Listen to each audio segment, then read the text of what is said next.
Se você está por aqui, não se esqueça de se inscrever no canal. Aperte o sininho das notificações e nos siga em nossas redes sociais. E é claro, se você gostou, nos apoie deixando seu like. Isso nos ajuda bastante. O que vou relatar aconteceu no ano de 2019. Eu tinha uma paixão por trilhas e fazia isso sempre com meus amigos. Só que em uma determinada ocasião, tudo deu errado.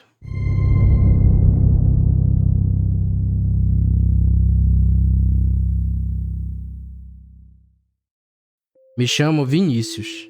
Desde criança sempre frequentei o clube de escoteiros da minha cidade.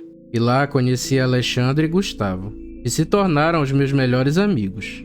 Nesse clube, nos foi passado muitos conhecimentos úteis, como pescar, montar barracas, fazer fogueiras e nos orientar em meio à mata. E os acampamentos sempre eram muito divertidos.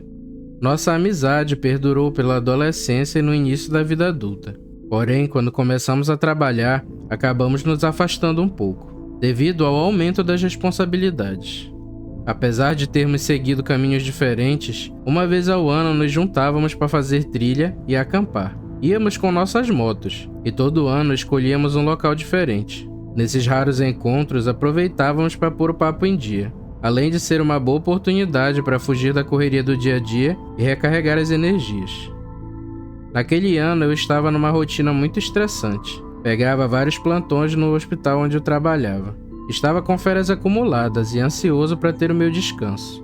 E finalmente poderia rever os meus amigos. Sempre nos reuníamos com antecedência para decidir nosso destino. Com um pouco de planejamento, até íamos para outros estados. No mês de agosto, enfim, tirei minhas férias. Eu teria 30 dias para descansar, e esse descanso era mais do que merecido. Após uns 2 dias, Gustavo me ligou, perguntando se ainda estava de pé nossa reunião daquele ano. Eu respondi que estava de férias e que estava disponível. Eu fiquei de ligar para Alexandre e combinar com ele os detalhes da nossa reunião.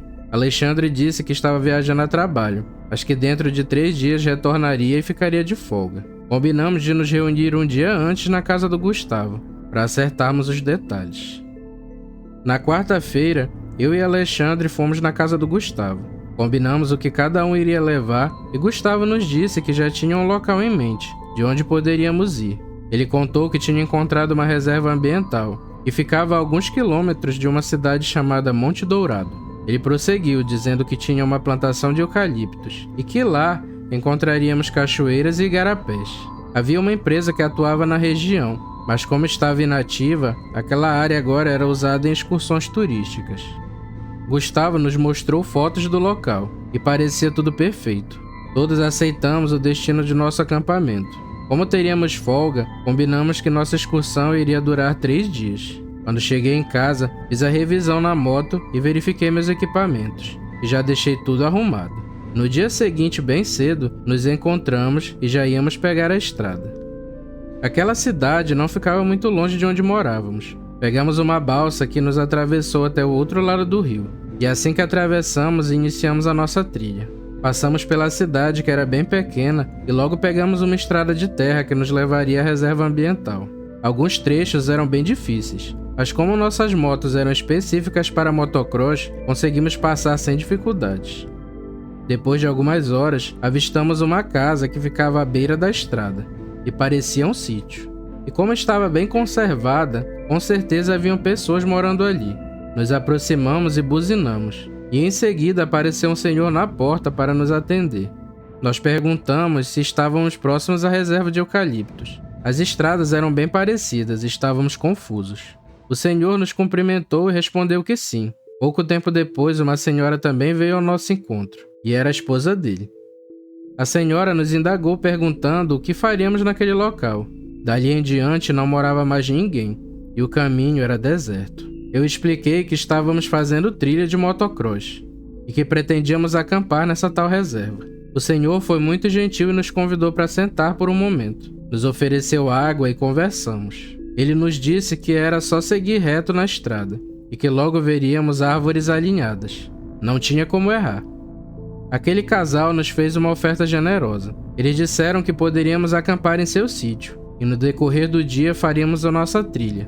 Ele prosseguiu dizendo que aquela mata era um local perigoso e que um amigo dele foi caçar por aquelas bandas e nunca mais voltou. Também nos contou que em algumas noites podia-se ouvir um barulho de um animal muito grande passando pela estrada e que aquele bicho não era coisa desse mundo. Alexandre, escutando toda a história, esboçou um sorriso, mas Gustavo repreendeu com o olhar. Eu agradeci aquele senhor e disse que se precisássemos de algo, voltaríamos, mas que já éramos acostumados a esse tipo de atividade e que ele não precisava se preocupar. Aquele senhor disse que se chamava Antônio e reforçou que fôssemos cuidadosos. Logo nos despedimos e voltamos à estrada. E como seu Antônio disse, avistamos a floresta de eucaliptos. Nós rodamos por algumas horas e eu questionei o Gustavo se estávamos no caminho certo. E ele disse que logo chegaríamos. Durante o trajeto, Alexandre zombava da história que o senhor nos contou e disse que aquele velho queria nos assustar. Quando já estava escurecendo, avistamos um igarapé e Gustavo buzinou, sinalizando para que parássemos. E ele disse que acamparíamos ali. O lugar era lindo e tranquilo. Nos banhamos no igarapé e logo depois iniciamos nossas tarefas. Gustavo fez a fogueira, Alexandre preparou a comida e eu montei as barracas. A noite caiu e ficamos até tarde observando o céu e conversando. E por volta da meia-noite, fomos dormir. De madrugada, acordei para urinar. E quando estava voltando para minha barraca, escutei um grito muito alto vindo do meio da mata.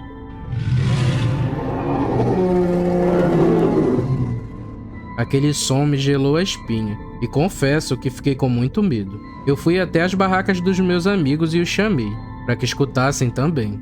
Aquilo durou por vários minutos, e parecia estar distante do nosso acampamento. Gustavo disse que provavelmente deveria ser um bando de guaribas, que estavam fazendo aquele barulho. Ele nos explicou que essa espécie de macaco era famosa por ter gritos assustadores. E logo voltamos a dormir.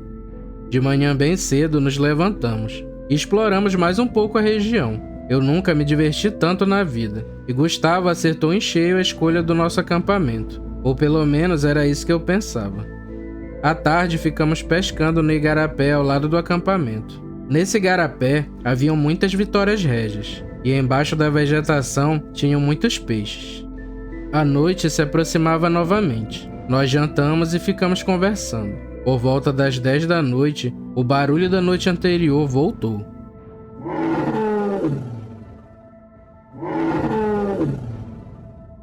Aqueles berros eram horríveis e estavam bem mais próximos do acampamento. Nós paramos de conversar e ficamos ouvindo. Gustavo ficou sério e disse que agora que ouvia novamente o som, tinha certeza que não se tratava de macacos. O clima ficou pesado, não tínhamos ideia do que era aquilo. Logo me lembrei da história de seu Antônio.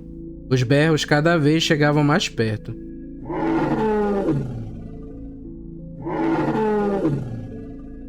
E alguns minutos depois, começamos a ouvir som de galhos se quebrando, como se algo muito grande corresse pela mata, e estava vindo em nossa direção. Àquela altura já estávamos com muito medo, e não tínhamos armas para nos defender. De repente, Alexandre puxou eu e o Gustavo, e disse para nos escondermos dentro do igarapé, no meio da vegetação. O medo tomou as rédeas, e nós o seguimos. E pouco tempo depois de nos escondermos, vimos aquilo. Não tem nada com que eu possa comparar. Aquilo era muito grande e chegou ao acampamento enfurecido. Ele derrubou nossas coisas e destruiu nossas barracas. E como a fogueira estava acesa, pudemos vê-lo. Ele andava ereto como um homem. Seu corpo era coberto de pelos. Suas orelhas se destacavam pelo tamanho avantajado e tinha um focinho alongado. Suas presas eram tão grandes que mesmo com a pouca luz, podíamos ver que se projetavam para fora da boca. Mesmo estando um pouco distante, dava para sentir o seu fedor. Ele farejava o ar em nossa procura, e dava de perceber que, como não nos achava, se enfurecia e gritava. Nós estávamos imóveis no meio daquelas plantas. Aquilo circulou o igarapé e, graças a Deus, não nos viu. Ele foi em direção a nossas motos, e vimos ele as atacando ferozmente, mordendo os pneus e quebrando tudo o que podia. O desespero só aumentava, até que aquilo se levantou e entrou na escuridão da mata. Durante muito tempo, tudo ficou em silêncio. Nós já estávamos com muito frio, mas o medo de ser encontrado por aquele monstro era maior. Durante a noite, vez ou outra aquilo voltava ao acampamento, e aquele pesadelo durou a noite toda. Quando os primeiros raios de sol surgiram, aquela besta fugiu enlouquecida e se embrenhou na mata. Por outro lado, nós só saímos de dentro do igarapé quando o sol estava alto no céu. Estávamos tremendo de frio e nossas peles estavam enrugadas. Minhas articulações doíam muito e nos aproximamos do acampamento com cautela. Tudo estava impregnado com o cheiro daquela coisa. Era um fedor de podridão horrível. Alexandre nos chamou até as motos e vimos que estavam destruídas. Conversamos sobre o ocorrido e chegamos à conclusão que tínhamos que sair daquela mata o mais rápido possível. Se tivéssemos sorte, chegaríamos à casa de seu Antônio antes do anoitecer, e caso não conseguíssemos, teríamos que passar mais uma noite ali, correndo o risco de encontrar aquela coisa. Nós andamos o dia inteiro sem descanso, e o medo era o nosso combustível. Quanto mais andávamos, mais parecia que nunca chegaríamos. O fim da tarde se aproximava, e felizmente avistamos a casa de seu Antônio ao longe. Quando a noite caiu, chegamos à sua porteira gritando por sua ajuda. Ele e sua esposa vieram nos ajudar e mandaram entrarmos logo em casa. Assim que nos acalmamos, contamos tudo a eles. Seu Antônio disse que tentou nos avisar, mas o povo da cidade não acredita nessas coisas, principalmente nas palavras de um velho matuto. Eu perguntei ao senhor se ele sabia o que era aquela coisa. Ele disse que ninguém sabe o que é aquilo ao certo, mas continuou dizendo que aquela coisa sempre andou por ali, desde que ele era menino, e que estava lá até os dias de hoje.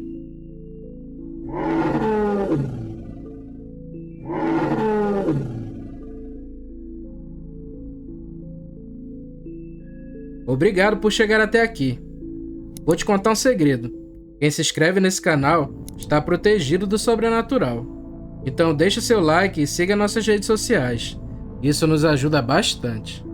Valeu, galera. Fiquem com Deus e tchau.